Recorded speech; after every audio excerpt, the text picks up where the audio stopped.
हिलाओ मत।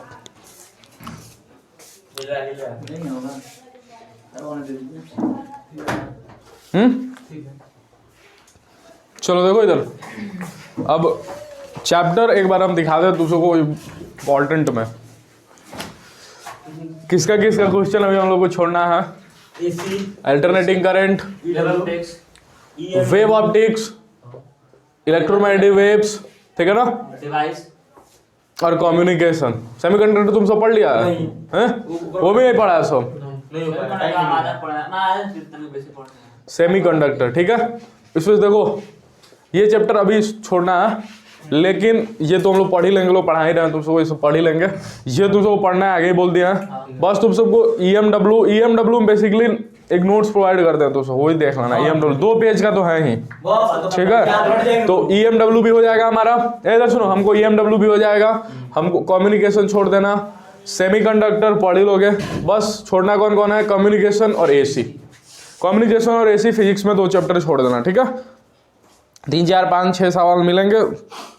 पहला सवाल है, torque acting on electric dipole moment P placed in electric field और इंटेंसिटी इलेक्ट्रिक फील्ड। इलेक्ट्रोस्टैटिक्स का नोट्स निकाल लो।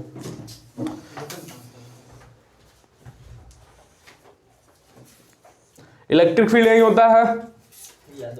अगर ये इलेक्ट्रिक फील्ड है, ये देखो, अगर ये इलेक्ट्रिक फील्ड है तो बोल रहा है टॉर्क बताना है तुमको यदि कोई एक इलेक्ट्रिक डाइपोल मोमेंट रखा गया है किसी इलेक्ट्रिक फील्ड ई में। तो सबसे पहले डाइपोल होता क्या? डाइपोल पे चर्चा करते हैं, डाइपोल क्या होता है, ठीक है। तो डाइपोल बेसिकली एक सेट ऑफ टू, इधर सुनो, डाइपोल बेसिकली एक सेट ऑफ 2 चार्जेस होता है, ठीक है ना, ठीक है ना। डाइपोल बेसिकली एक सेट ऑफ 2 चार्जेस होता है, ठीक है ना। उस दोनों चार्जेस की खासियत होती है कि यदि इन दोनों से पूछोगे तो बोलेंगे कि हमारा मैग्नीट्यूड सेम है। मैग्नीट्यूड सेम मतलब यदि एक का 2 है तो दूसरे का भी 2 है, बट साइन दोनों का हमेशा अपोजिट रहेगा। मतलब अगर एक 2 है तो दूसरे को 2 होना पड़ेगा, बट माइनस के साथ होना पड़ेगा, ठीक है ना। एक 2 तो दूसरा कितना होगा? अगर पूछ दिया 3 कूलम का डाइपोल किसके साथ बनेगा? -4 के -5, -3 किसके साथ? -3 -3 के साथ इसका डाइपोल बनेगा। मतलब 3 और -2 को, 3 को क्या बोल सकते हैं? डाइपोल। यदि ये है तो दुनिया में अगर है तो इनके बीच में कुछ दूरी भी होगी ना, कुछ दूरी। डाइपोल मूवमेंट की डायरेक्शन कैसे होती है? कहां से कहां? पॉजिटिव टू नेगेटिव की नेगेटिव टू पॉजिटिव इनकी डायरेक्शन होती है, ठीक है ना। Indicated by P vector. P vector से इंडिकेट किया जाता है। और जो कमेंट किया गया है P वेक्टर को लेके कि P वेक्टर जो बराबर होगा वो बराबर होगा Q इंटू में, मान जो ये D है तो QD, R होता तो QR, ठीक है ना। ये QD है कि Q डॉट D है? Q डॉट D है कि QD है? नोट्स देख के बोलो, नोट्स कहां तो निकला इलेक्ट्रोस्टैटिक्स का।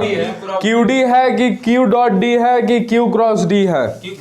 क्या इसमें ये वेक्टर प्रोडक्ट है कि स्केलर प्रोडक्ट है? Q और D सोच के बोलो।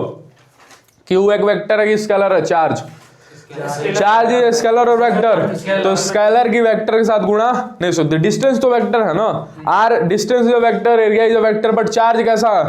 Scalar quantity. स्केलर की वेक्टर के साथ गुणा नहीं होती, वेक्टर की वेक्टर के साथ होगी, स्केलर की स्केलर के साथ होगी, स्केलर की वेक्टर के साथ गुणा नहीं होती। तो ये सिंपल QD ही है, ठीक है।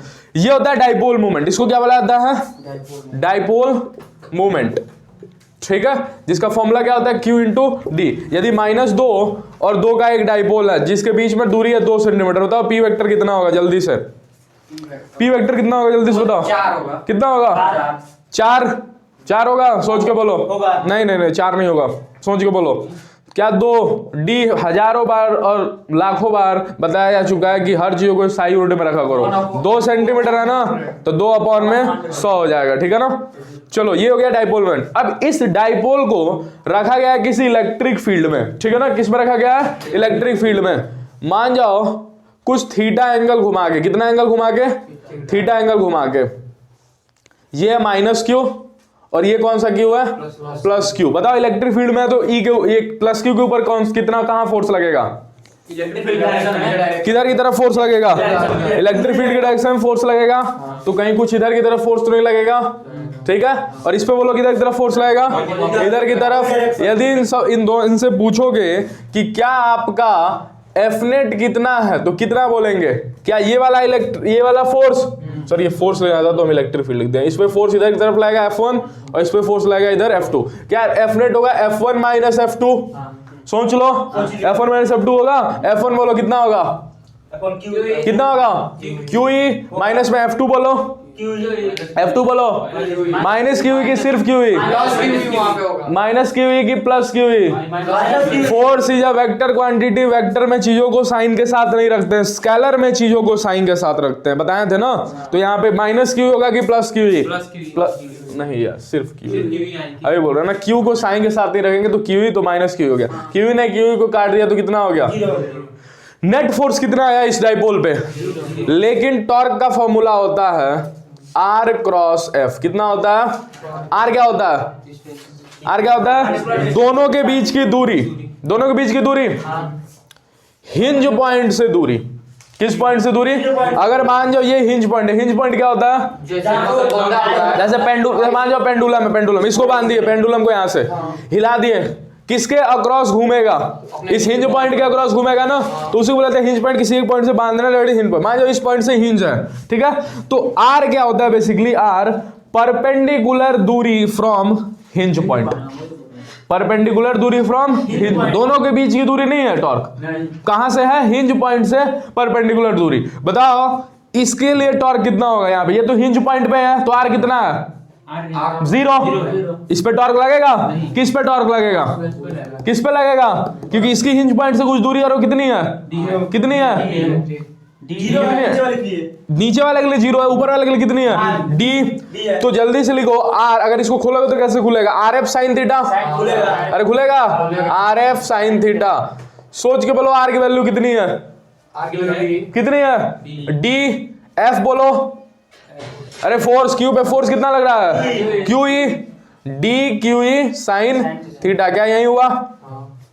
अब सोचोगे और सोच के हमको बताओगे QD क्या है? QD क्या है? तो क्या ये लिखा है? P vector E vector sine theta लिखा है। तो यहां से दो पॉसिबिलिटी है कि या तो आंसर P क्रॉस E आ जाए, या फिर आंसर क्या आ जाए? E cross P। देखो ध्यान से, क्या P sine theta P cross E और E क्रॉस B कोई हो सकता है? क्या P क्रॉस E को खोलेगा तो आंसर इस P साइन थीटा, और E क्रॉस P को खोलेगा तो EP साइन थीटा। अरे दोनों सेम ही है ना। कैसे पता करेंगे कौन होगा? सिखाए थे ये चीजें डायरेक्शन देखकर, ठीक है ना। किसको देखकर? डायरेक्शन देख। तो बताओ P क्रॉस E की डायरेक्शन किधर है? P क्रॉस E बता रहा है। हाँ P क्रॉस E, P किधर है? P किधर है? P अंदर है, P ऊपर है, इलेक्ट्रिक फील्ड अंदर। तो E, ये टॉर्क किधर है? मतलब P क्रॉस E बोल रहा है कि मेरा टॉर्क, अगर torque is equal to P cross E लेते हैं तो टॉर्क कैसे आएगा? अंदर की बाहर? अंदर। तो अगर E क्रॉस B लेंगे तो बाहर आएगा, ठीक है। अब हम अपने जनरल मेथड से टॉर्क लगाते हैं। अगर कल को टॉर्क अंदर निकल गया तो किस फॉर्मूले को हाँ बोलेंगे? P क्रॉस, और बाहर आ गया तो E क्रॉस। अब तक टॉर्क की डायरेक्शन कैसे निकलते हैं? क्या ये पहले डाइपोल कुछ ऐसे रहा होगा? इसको हमने घुमाया किधर? ऐसे घुमाया थीटा। अरे घुमाया ना थीटा। अगर ऐसे थीटा घुमाया तो बताओ, ऐसे घुमाया थीटा, अंगूठा किधर आ रहा है? अंगूठा किधर आ रहा है? अंगूठा जिधर आए वो होती है थीटा की डायरेक्शन। किसकी डायरेक्शन? तो थीटा किधर है? और टॉर्क की डायरेक्शन होती है उसका उल्टा। तो टॉर्क किधर हो गया? टॉर्क किधर हो गया? ये सिखाया जाता है जब टॉर्क पढ़ाया जाता है, टॉर्क की डायरेक्शन निकालने के लिए रोटेशनल मोशन में, ठीक है। टॉर्क की डायरेक्शन कैसे निकलती है? जिधर घुमाया उधर फिंगर कल करो। किधर घुमाया? इधर, फिंगर को कल किए। अंगूठा किधर आ रहा है? बाहर। तो टॉर्क किधर? इसका उल्टे डायरेक्शन में अंदर। अंदर टॉर्क आ रहा है, अंदर टॉर्क कौन बोल रहा है? So answer is P cross E। Option number A, ठीक है ना। चलो, तो ये बात तो समझ में आई थी। डाइपोल मोमेंट क्या होता है पूछ सकता है तुमको। अगर डाइपोल मोमेंट पूछ दिया तो कैसे डिफाइन करोगे? A set of two charges who have same magnitude but opposite in nature is known as dipole. And what is dipole moment? What is dipole moment? The product of positive charge and the distance between them is dipole moment and its direction is taken from negative to positive. ठीक है ना, फिर formula लिख देना, आराम से number मिल जाएगा। और ये देखो इस समय ऑब्जेक्टिव में पूछ दिया ना तुमको पी क्रॉस ई, पूरा डेरिवेशन भी पूछा जा सकता था, ठीक है, कि कहां से आया पी क्रॉस ई, तो ये पूरा, ठीक है, ये पूरा नोट्स में पढ़ाए हुए हैं, नोट करना है तो करो, नहीं तो आगे बढ़ते हैं। चलो दूसरा क्वेश्चन पढ़े हो सब ना सब, ये चलो क्वेश्चन नंबर 2 है the equivalent capacity between A and be in the figure is, हो गया? ये तो हो गया होगा, चलो एक बार दिखा देते हैं। टाइम वेस्ट नहीं कर रहा, तीसरा नंबर पे आता है, ये हो जाएगा। देखो डायरेक्ट करते हैं, 6 किस में है? सीरीज में है कि पैरेलल में? ऊपर वाले 6 इसमें तीनों 6 दे दिया। ऊपर वाला 6 सीरीज में है कि पैरेलल में है? सीरीज के लिए कैपेसिटेंस का फॉर्मूला क्या होता है? सीरीज के लिए कैपेसिटेंस का फॉर्मूला, ये क्वेश्चन है ना। अब इस क्वेश्चन से मैं सिखाने का मकसद क्या है, तुम्हारे सवालों में पूछ देगा कि सीरीज कॉम्बिनेशन मतलब क्या समझते हो और पैरेलल कॉम्बिनेशन मतलब क्या समझते हैं। यदि रेजिस्टेंस है तो सीरीज कॉम्बिनेशन मतलब क्या समझते हो? किस रजिस्टर को अरेंजमेंट जिसको हम कुछ इस प्रकार से करें कि सभी रजिस्टर को सेम क्या मिले, क्या मिले? करंट, बट पोटेंशियल ड्रॉप सबके अक्रॉस क्या हो, अलग अलग। दैट कॉम्बिनेशन या that arrangement is known as series combination. और पैरेलल में ठीक इसका उल्टा, ये किसके लिए? रजिस्टर के लिए। किसके लिए? लेकिन कैपेसिटर की बात करोगे तो सीरीज कॉम्बिनेशन मतलब क्या, जिसमें सेम क्या मिले। डायरेक्ट इसका हिंट है, जो रजिस्टर में आई लेते थे ना वहीं इसमें क्या हो जाता है, क्यू, और वी तो दोनों में सेम ही होता है, ठीक है। तो और जो वहां पे आर होता था यहाँ पे क्या हो जाता है, सी, क्या हो जाता है, सी।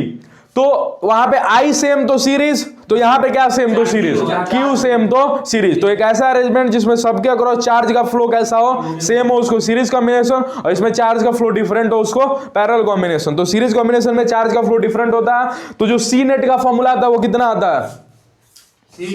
सी नेट का फॉर्मूला कितना आता है? सी नेट का फॉर्मूला आता है सीरीज में सी नेट का फॉर्मूला आता है, ठीक है, बोलो 1 अपॉन में C net is equal to 1 upon में C1 प्लस 1 अपॉन में C2 डैश जब तक करते रहिए, ठीक है ना। लेकिन अगर कल को 2 ही रहे हो तो सी नेट कैसे निकलता है? ऊपर दोनों का गुणा और नीचे दोनों का सम। किसके लिए? सीरीज की पैरेलल, सीरीज किसके लिए? लेकिन यदि रजिस्टर होता तो ये किसके लिए होता? पैरेलल के लिए। Resistor and capacitor are ditto same की डिट्टो अपोजिट, ठीक है। अब अगर बात करें सीरीज की, तो सीरीज के लिए क्या होता है? सी नेट, ये पैरेलल के लिए C1 प्लस C2 प्लस में C3। तो यदि ये 6 सीरीज में है तो 6 का कितना हो जाएगा? 36 अपॉन में 12 कितना हो जाता है? 3। और नीचे वाले 6 के साथ किसमें है? पैरेलल, तो 3 6 का कितना हो जाएगा? नो, आंसर इज सी, ठीक है ना। क्या कितना हो गया? सी नंबर 9 माइक्रोफैराड, ठीक है। Question number 3, the power of electric circuit. Power पे आते हैं, पावर पे।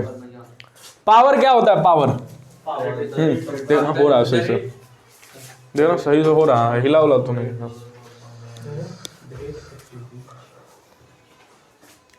जाके देख, सब उसी में से देख ले रहा है।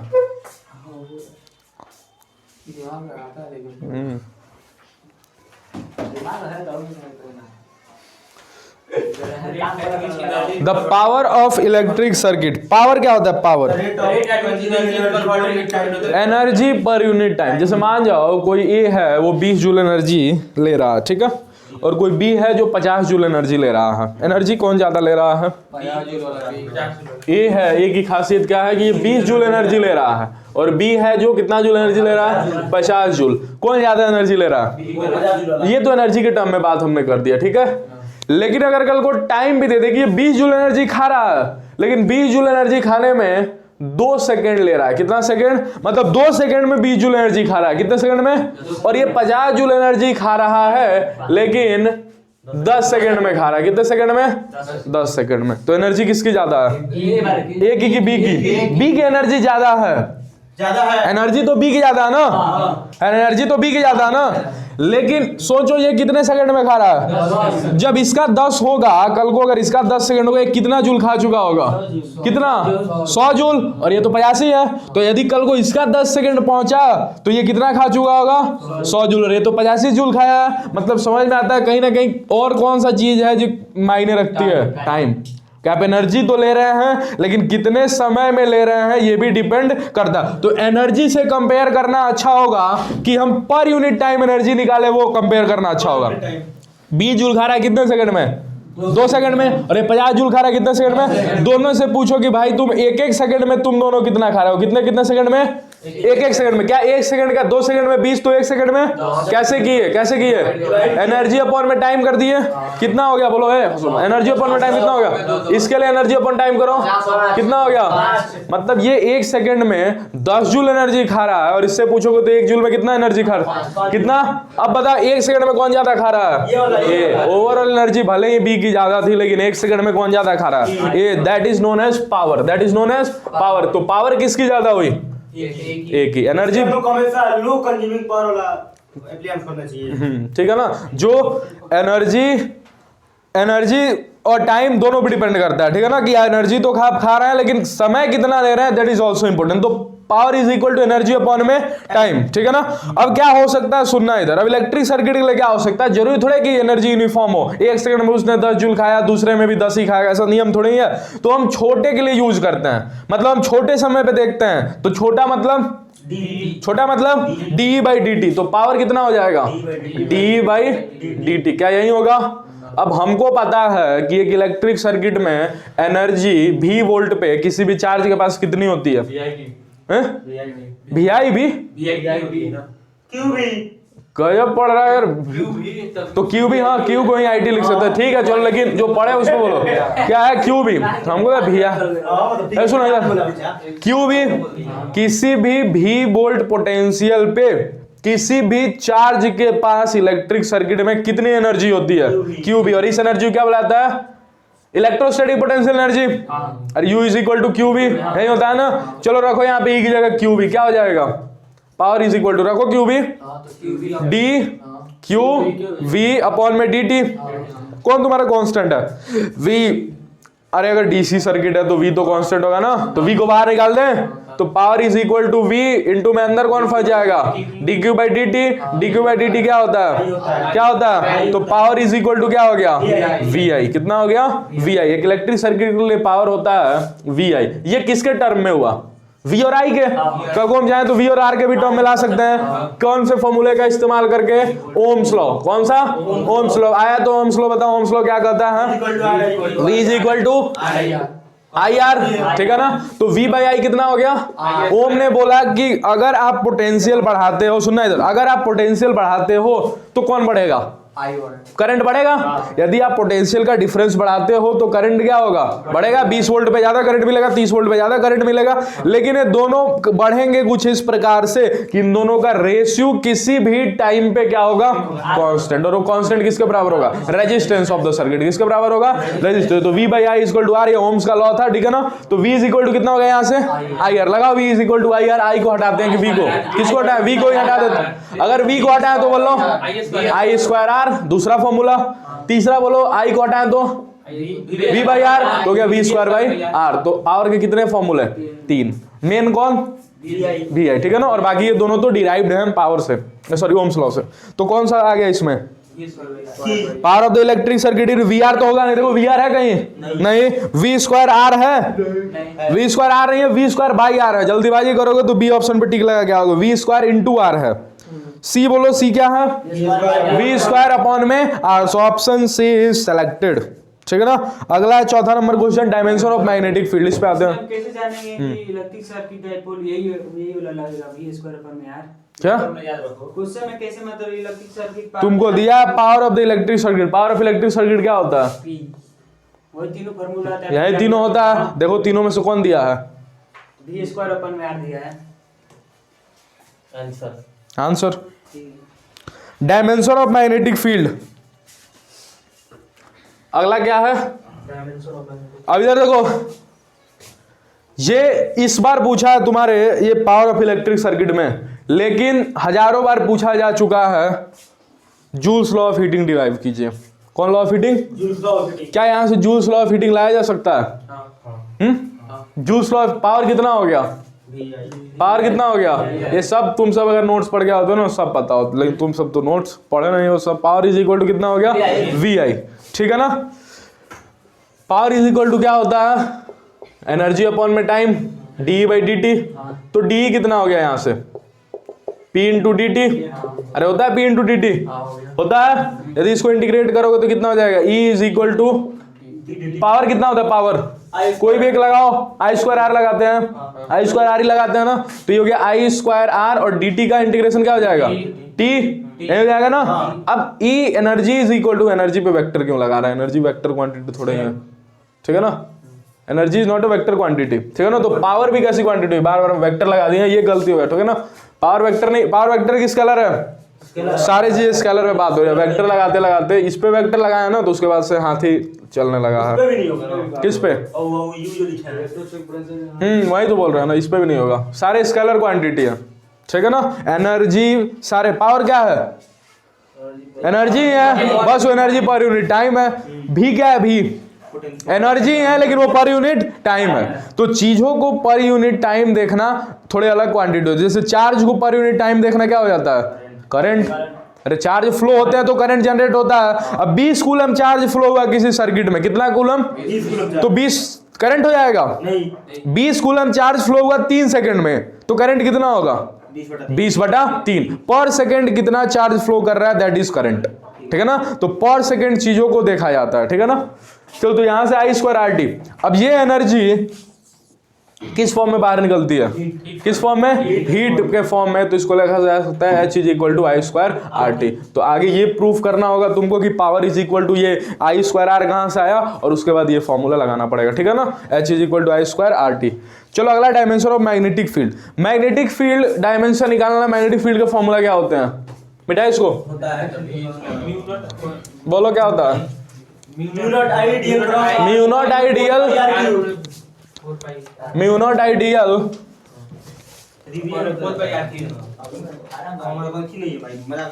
क्या क्या हो रहा है? ए शांत रहो। तो हम बोल रहा था, उन्होंने बोला है कि फॉर्म है। शांत रहो, फॉर्म में हमको रिवीजन होते रहता है। तुम भी फॉर्म में रहो। मजाक किया। चलो देखो, डी वेक्टर कितना होता है? Mu not I DL cross R upon में 4πR³ वही होता है, ठीक है ना?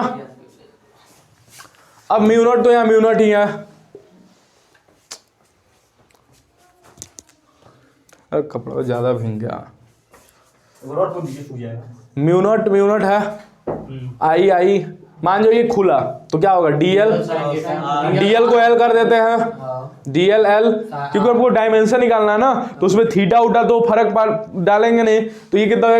LR और क्या निकल लेता है क्रॉस में? साइन थीटा, उसको हटाते हैं क्योंकि हमको डायमेंशन निकालना है। अपॉन में 4π भी हटाते हैं।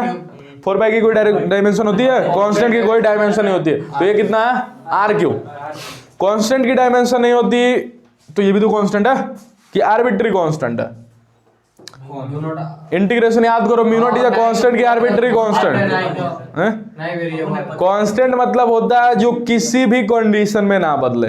आर्बिट्री कांस्टेंट मतलब होता है बदले लेकिन किसी एक पार्टिकुलर चीज के लिए फिक्स हो। जैसे म्यू नॉट से पूछोगे कि क्या म्यू नॉट तुम एयर के लिए बदलोगे, तो बोलेगा नहीं, एयर के लिए नहीं बदलेंगे। वाटर के लिए बदलोगे तो वाटर के लिए बोलेगा हाँ अलग होगा। लेकिन 2 को पूछोगे अमेरिका में कितने होंगे, तो बोलेगा 2 ही होंगे। इंडिया में कितने होंगे, तो 2। तो 2 is a constant but mu naught is a arbitrary constant, ठीक है ना? तो म्यू नॉट आर्बिट्री कांस्टेंट की होती है डायमेंशन। अब सोचो आई का एम्पियर, ये L का, ये म्यू नॉट हो गया, म्यू नॉट आई का बोलो एम्पियर, L तो L ही है, और ये एक R से R कट गया तो ये दिखा है L की पावर -2। सोच जाना, क्या ये L² है? ऊपर जाकर L की पावर -2। म्यू नॉट का कहां से लेकर आया? म्यू नॉट का कहां से? कहां से बोलो? म्यू नॉट नहीं एप्सिलॉन नॉट को होता है। म्यू नॉट सोचो कहां से? अरे क्या बात है। अब सुनो, एक तो कंडीशन है कि तुमको म्यू नॉट का याद रहे, ठीक है ना, म्यू नॉट का याद रहे। Epsilon not mu naught charge का क्या होता है 80। ये म्यू नॉट का और एप्सिलॉन नॉट का याद कर लेना अगर हो सके तो, नहीं तो इसका भी तो निकल ही जाता है। अगर कल को तुमको मान जाओ ये रास्ते से परेशानी आया तो मैग्नेटिक फील्ड का तो एक और फॉर्मूला होता है, सोचो कहाँ क्या होता है, force is equal to Q B cross B. यहाँ भी तो मैग्नेटिक फील्ड आता है तो डायमेंशन यहाँ से भी निकाले जा सकते हैं। अब तुम लोग फोर्स का तो पता ही नहीं है तो हम बोलते हैं फोर्स का निकालना बहुत आसान होता है। फोर्स इज इक्वल टू क्या होता है, मास इनटू एक्सीलरेशन। सोचो मास मास है, एक्सीलरेशन क्या होता है, वेलोसिटी अपॉन में टाइम, और वेलोसिटी क्या होता है, डिस्टेंस अपॉन में टाइम। तो सोचो ये लिखा है एल अपॉन में टी स्क्वायर, लिखा है। अगली लाइन में सोचो तो लिखा है एम एल टी की पावर -2, लिखा है। तो फोर्स को रिप्लेस किए एम एल टी की पावर -2। क्यू का बोलो 80, क्यू का बोलो अभी ये वी क्या है, पोटेंशियल की वेलोसिटी, सोच के बोलो क्या है, वेलोसिटी की पोटेंशियल, वेलोसिटी की potential. Q V cross B में क्यू है चार्ज, वी है वेलोसिटी, बी है मैग्नेटिक फील्ड। ये कौन सा फोर्स है, Lorentz force, magnetic force, electrostatic force. कौन सा फोर्स है, कौन सा फोर्स, कौन सा फोर्स, कौन सा फोर्स, मैग्नेटिक फोर्स। कौन सा फोर्स, तीन प्रकार के फोर्सेस तुमको जिंदगी में याद रखना है। Force is equal to Q E, कौन सा फोर्स होता है, इलेक्ट्रोस्टैटिक फोर्स। के Q1 Q2 upon are square, कौन सा force, electrostatic force. F is equal to Q V cross B, कौन सा फोर्स, कौन सा force, magnetic force. F is equal to Q E plus में वी क्रॉस बी, कौन सा force, Lorentz force. Lorentz force क्या होता है, वो जो इलेक्ट्रिक फील्ड, एक ऐसा फोर्स, सिर्फ उन्हीं तीनों सवाल यार, तुम तीनों तो लग रहा है एकदम साइलेंट बैठे पड़ो, कोई दिक्कत नहीं। चलो फोर्स इज इक्वल टू कितना है, Q E, force is equal to Q, force is equal to Q E plus में वी क्रॉस बी होता है। कौन सा फोर्स, कौन सा फोर्स, कौन सा फोर्स, क्या होता है, इलेक्ट्रोस्टैटिक फोर्स। दो चार्जेस को इलेक्ट्रिक फील्ड के प्रेजेंस में रखोगे तो इलेक्ट्रिक फील्ड फोर्स अप्लाई करता है, दैट फोर्स इज के Q1 Q2 अपॉन में आर स्क्वायर। अरे इस ई को खोलोगे तो के Q अपॉन में आर स्क्वायर रहता है ना, तो ठीक है वो डिटो सेम चीज है। यदि मैग्नेटिक फील्ड में रखोगे तो क्या फोर्स लगेगा, इलेक्ट्रिक फील्ड में, मैग्नेटिक फील्ड में रखोगे तो फोर्स लगेगा, बिल्कुल आएगा। रेस्ट में होगा तो नहीं लगेगा। देखो वी कितना हो जाएगा, 0। क्या क्या क्या क्या क्या क्या सुनना, इलेक्ट्रोस्टैटिक फील्ड के लिए दो चार्ज बॉडी का होना जरूरी है। यदि किसी तार के सामने, सुन लो इधर, किसी तार के सामने किसी चार्ज पार्टिकल को रख दिए, बताओ कौन सा फोर्स लगेगा, मैग्नेटिक, लॉरेंज, इलेक्ट्रोस्टैटिक। कौन सा फोर्स, उधर से बोलो, इलेक्ट्रोस्टैटिक, मैग्नेटिक, लॉरेंज रखे हुए हैं, कोई फोर्स नहीं लगेगा। और स्टेट एक्सपेरिमेंट में सिखाया था ना, हैं? और स्टेट ये करंट कैसा है, न्यूट्रल की charge, neutral, it is neutral. कोई भी करंट कैरिंग वायर कैसा होता है, न्यूट्रल। और किसी चार्ज को रेस्ट पे बैठाए हो, न्यूट्रल देखते ही इलेक्ट्रोस्टैटिक फोर्स तो गायब, रेस्ट में तो मैग्नेटिक फोर्स गायब, और इन दोनों के अलावा कोई फोर्स होता नहीं है। तो मैग्नेटिक फोर्स भी नहीं लगा और इलेक्ट्रोस्टैटिक भी फोर्स भी नहीं लगा। अब एक गधे ने बोला लॉरेंज फोर्स लगेगा, तो लॉरेंज फोर्स मतलब वो जानता ही नहीं है। लॉरेंज फोर्स क्या होता है, जब इलेक्ट्रिक फील्ड और मैग्नेटिक फील्ड में दोनों में रख दिया जाए, दोनों फोर्स लगे, उसको क्या बोला जाता है, तो जब इलेक्ट्रिक ही नहीं लगा, मैग्नेटिक ही नहीं लगा, तो लॉरेंज कहेगा, ठीक है ना। तो क्यू, लेकिन अगर कल को गलती से इसको रफ्तार दे दिए, रफ्तार देना मतलब वी वेलोसिटी से मूव कर दिए, कौन सा फोर्स, कौन सा फोर्स, इलेक्ट्रोस्टैटिक फोर्स कितना, इलेक्ट्रोस्टैटिक फोर्स कितना, 0, क्योंकि अभी भी तो न्यूट्रल नहीं है, इसके भागने से चार्ज हो जाएगा। तो यहाँ पे कौन सी फील्ड जनरेट होगी, केवल मैग्नेटिक फील्ड। कौन सी फील्ड, मैग्नेटिक फील्ड। आया, चलो तो ये 80। अब बात करते हैं, ये हो गया वी क्रॉस बी, वी का बोलो वेलोसिटी का, L अपॉन में टी, डिस्टेंस पर टाइम होता है, तो इसको लिख सकते हैं एल टी की पावर -1, सोच लो। अरे बी का तो हमको निकालना ही है, तो ये है एम एल टी की पावर -2 अपॉन में ए टी एल टी की power -1 is equal to B vector. Solve करो जल्दी से मेरे साथ, सॉल्व करो। कितना हो गया ये, एम एल से एल कट गया, तो एल तो खत्म हो गया, उसको दिखा देते हैं कभी एल की पावर 0 से, ठीक है ना। टी बोलो, टी -2, ये ऊपर जाएगा तो +1, तो कितना हो जाएगा, टी की पावर -1, और ए की पावर, देखो ऐसा कोई ऑप्शन दिया है क्या, ऐसा कोई ऑप्शन दिया है, कहाँ टी है, तो इसी -2 को तो इधर ऊपर ले गया तो +1, तो अच्छा हाँ, तो ये खत्म हो गया, तो टी की पावर -2 ही बच गया ना। इधर देखो, इधर ये -1 और +1 तो खत्म कर दिया एक दूसरे को, तो ऊपर वाला ही बच गया कितना, टी की पावर -2। देखना कोई ऑप्शन दिया है, ऑप्शन दिया इसमें I की पावर -1 ml। आई की पावर -1 यही है आई, ये कौन है? आई है, ए चाहे आई कुछ भी लिखता है आई। और क्या दिया? L का पावर एम ए ऑप्शन है, ए ऑप्शन एल की पावर 0 टी की पावर -2, ठीक है। चलो अगला है Lenz law is associated with. Lenz law होता क्या है आगे ये बताओ बता हमको। सकते हैं। देखिए हम बता सकते हैं बोलो। कि जैसा मान लेते हैं कि ये क्या कहते हैं कि न्यूक्लियस हो गया एटम में, जब न्यूक्लियस बीच में रहता है इलेक्ट्रॉन उसके हम जो बता रहे हैं एक बार सुन लीजिए उसके बाद, ठीक है। सुनाओ। इलेक्ट्रॉन जो होता है वो चारों तरफ से घूमते रहता है, ठीक है। तो जैसे कि मतलब जैसे हम लोग जैसे जिस तरह ऑर्बिट बढ़ेगा, ठीक है, तो वहां पे जो इलेक्ट्रॉन पे जो न्यूक्लियस का जो प्रभाव होगा वो कम होगा। यहाँ से कोई मतलब नहीं है इसको, मतलब ऐसे ही अपने सोच से बता रहे हैं, ठीक है। तो मतलब जो फोर्थ हम लोग अगर किसी भी मतलब बता रहे हैं क्या, बोलो ना, बोलो तुम एक बार। बताइए तो वही बता रहा हूं।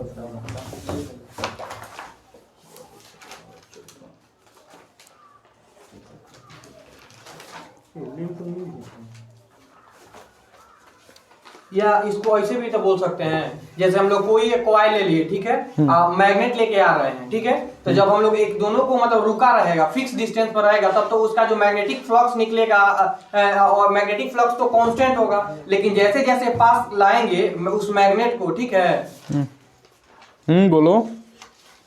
जब मैग्नेट को पास लेके आएंगे, ठीक है, तो उसका मतलब इसमें तो ईएमएफ प्रोड्यूस होगा और क्या कहते हैं मैग्नेटिक फ्लक्स जो बढ़ेगा। तो हम लोग को कुछ ऐसा करना है कि जिसके कारण जो उसका डायरेक्शन हो उस जो नॉर्थ पोल को अपोज करे, उसके मैग्नेट को अपोज करे। राज बताओ, बताओ क्या यार तुम बोलेगा, हमको तो कुछ समझ में नहीं आता है। तुम आगे न्यूक्लियस लेते गया है, ऑर्बिट लेते गया, इसमें न्यूक्लियस ऑर्बिट कहाँ से आ गया? अकॉर्डिंग टू लेंस लॉ अब उसका सुनो, सुना जी। The direction of induced current is in such a way that it opposes the force by which it is produced. Boss अरे तो कहाँ से कहानी लेके गया है, कहाँ से घुमाया है, कहाँ से फिराया, आगे न्यूक्लियस इसमें कहाँ से आ गया है? एक बार हिंदी में बोलिएगा। बता देते हैं बताओ उसको पढ़ हिंदी में हमको समझना So- है, यार वेट करना पड़ेगा, समझा दे तुमको, हम करेंगे। ये तो बोलो एक मिनट 8 दिन पहले हिंदी 8 दिन पहले हिंदी अंग्रेजी समझो तुम सब। छोड़ो डाउन दो, लिख लो। 8 दिन पहले तुम सब हिंदी अंग्रेजी समझ में आएगा। इतना दिन से नाटक नोटंकी कर रहा हो तुम सब डेली हैं। आज डिस्कशन है।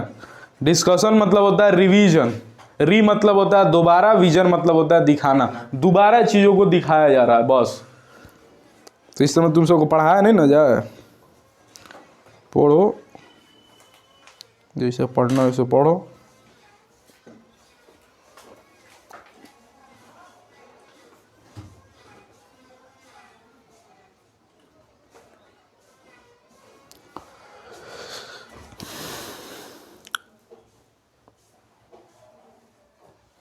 लेंस लॉ मिला घर से तो रिवाइज करके आया सब तुम सब हैं कि तुम क्या जी आदर्श हैं? लेंस लॉ रिवाइज हैं तुम जी सचिन किए भैया बताओ, लेंस लॉ बताओ। देखिए हम्म according to Lenz's law the current the induced current oppose the current that मतलब जिससे वो प्रोड्यूस होता है। चलो थोड़ा थोड़ा तो सही है। Produce from it. तुम बताओ जी Maggi. According to Lenz's law, current flow in such a way that it opposes the cause- current flow ने direction of current in such in such a way that it opposes the cause of its it opposes its cause. चलो सही। Opposite it's cause due to which it produce. थोड़ा सा अंग्रेजी सुधारो सब, ठीक है, दोनों का दोनों।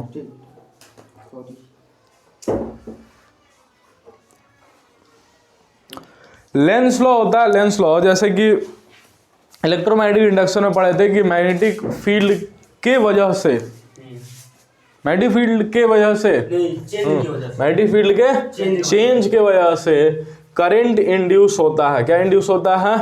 करंट। तो यदि करंट इंड्यूस होता है तो करंट को लेकर दो बातें किए जा सकते हैं। क्या कि उस इंड्यूस करंट की डायरेक्शन क्या होगी, और दूसरा उस इंड्यूस करंट की वैल्यू कितनी होगी, ठीक है। इंड्यूस करंट की value is given by Faraday law, ठीक है, एंड इंड्यूस करंट की direction is given by Lenz law, ठीक है ना। तो इंड्यूस करंट का जो वैल्यू था, बताओ करंट की वैल्यू तो हमेशा कितनी होगी, ई बाई आर। अरे ई बाई आर ना, तो आर तो अपने हाथों में है ना, जितना रेजिस्टेंस निकालो उतना डिवाइड होगा। तो ईएमएफ निकालने का फॉर्मूला बोला फराडे के पहले लॉ ने कि EMF is equal to minus D phi M upon में dt, ठीक है ना, where phi M is magnetic flux, phi M is magnetic flux. कितना होता है मैग्नेटिक फ्लक्स? बी है कितना होता है? बी ए की B dot A? B dot A. कितना होता है? B dot A. Vector quantity होता है कि स्केलर क्वांटिटी? सोच के बोलो, वेक्टर की स्केलर? वेक्टर पढ़े हो सब तभी नहीं बता पा रहे हो। डॉट प्रॉपर्टीज अरे हाँ स्केलर क्वांटिटी, ठीक है ना, स्केलर क्वांटिटी। मैग्नेटिक फ्लक्स कैसा है? स्केलर। भूलो सब मत चीजों को, ठीक है। मैग्नेटिक फ्लक्स की यूनिट बोलो वीबर। कितनी होती है? वीबर, ठीक है ना। क्या मैग्नेटिक फील्ड की वजह से ई आएगा? मैग्नेटिक फील्ड की वजह से ही आएगा? मैग्नेटिक फील्ड के क्या सिर्फ मैग्नेटिक फील्ड के चेंज की वजह से ही आएगा कि बी ए के भी चेंज से आ सकता है? पहले दिन पहला क्लास तीनों बताए थे। क्या फ्लक्स, सुनो इधर, क्या flux is B A cos theta? हमको बी के चेंज से करंट इंड्यूस हो रहा है कि फ्लक्स के चेंज से? फ्लक्स के चेंज से। अब बी के चेंज से फ्लक्स चेंज हो रहा है, एरिया चेंज। एरिया क्या? एरिया क्या? Area of the loop. अगर मान जो मैग्नेटिक फील्ड में कल को पूरा लूप है, क्या है? पूरा लूप। तो इस समय एरिया बोलो, मान जो इसका ए साइड है तो एरिया बोलो ए स्क्वायर। कल को मान जो इसको मूव करा दिए, कुछ समय बाद नोटिस किए हैं कि इसका सिर्फ 1/3 पार्ट बचा है अंदर, तो एरिया बोलो, एरिया बोलो। इसकी साइड कितनी हो जाएगी? a/3 ना, तो एरिया बोलो a²/9। एरिया चेंज हुआ कि नहीं हुआ? चेंज।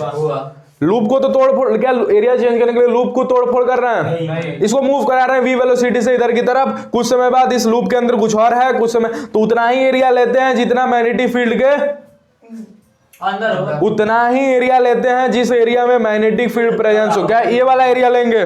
कौन वाला? ये वाला। तो क्या एरिया चेंज हुआ? क्या एरिया के चेंज होने से फ्लक्स चेंज होगा? करंट इंड्यूस होगा, और करंट इंड्यूस होगा तो ईएमएफ कितना इंड्यूस होगा? Minus D phi M upon में dt, change in magnetic flux upon में चेंज इन टाइम, ठीक है ना। अगर कल को बोल दे रहे हैं magnetic field is equal to B naught upon में टी स्क्वायर, बोलो डी फाई एम अपॉन में dt, यदि एरिया टाइम सब चीज कांस्टेंट, बताओ ईएमएफ कितना इंड्यूस होगा? बोलो कितना इंड्यूस होगा ईएमएफ? बी नॉट कितना समय पे? समय में कुछ भी, उसको हटा, बताओ ईएमएफ कितना इंड्यूस होगा? फॉर्मूला लगाओ डी फाई एम अपॉन में dt। बता रहा है dt स्क्वायर ये 2t फाई एम का फॉर्मूला क्या होता है? ये बता रहा हूं बी नॉट 2t होता है होता है cos थीटा। अगर मान जाओ कल को मैग्नेटिक फील्ड और ये कुछ इस प्रकार से कि थीटा 90 डिग्री बन रहा है, ठीक है, तो cos थीटा कितना हो गया? खत्म हो गया। dt बताओ कांस्टेंट क्या है इसमें से? क्या बाहर निकलेगा? एरिया। अरे एरिया भी बोले ना कांस्टेंट है। एरिया मन कर डिस्कशन लेने का हमको मन नहीं कर रहा, 0% मन कर रहा है तुमसे डिस्कशन लेने का। 90 डिग्री बनेगा, नहीं 0, ठीक है ना, 0, हाँ ठीक है ना। तो dv/dt बस तुमको निकालना है। dv/dt कितना होगा? ए वेक्टर इनटू में बोलो dv/dt कितना होगा यार तुम सब? t की पावर समझ लिया आप क्या बोल रहे हैं? dv/dt का मतलब क्या है? dv/dt का मतलब b का डिफरेंशिएशन करना है यार। कितना होगा बोलो? b नॉट अपॉन में कितना होगा? अपॉन में t b नॉट अपॉन में t की माइनस भी तो लगेगा, हो गया। तो यही हो गया ईएमएफ इंड्यूस। तो आई कितना हो जाएगा बोलो? I minus B naught A upon में T into R. R resistance है, आई निकल गया। लेंस लॉ पे और लेंस लॉ पे। अब ये तो हो गया वैल्यू निकालने का। डायरेक्शन कैसे निकलेगा? डायरेक्शन कैसे निकलता है? लेंस लॉ से। कैसे निकलता है? लेंस लॉ से। लेंस लॉ बोलता है कि करंट की डायरेक्शन कुछ इस प्रकार से होगी कि वो हमेशा अपने डायरेक्शन को जिसके वजह से उसका जन्म हुआ है उसको अपोज करेगा, ठीक है ना। जैसे कि मान जाओ क्या मान जाओ ये एक लूप है, ठीक है ना। मैग्नेटिक फील्ड है अंदर की तरफ, मैग्नेटिक फील्ड किधर क्यों है? अंदर की तरफ। और मैग्नेटिक फील्ड है B is equal to B naught T square. बताओ करंट की डायरेक्शन किधर को होगी? Clockwise anti clockwise? T square clockwise की एंटी क्लॉकवाइज है? क्लॉकवाइज की एंटी क्लॉकवाइज। रिकॉर्डिंग बंद करो, रिकॉर्डिंग बंद करो, बंद करो उसको। एंटी क्वेश्चन एक बार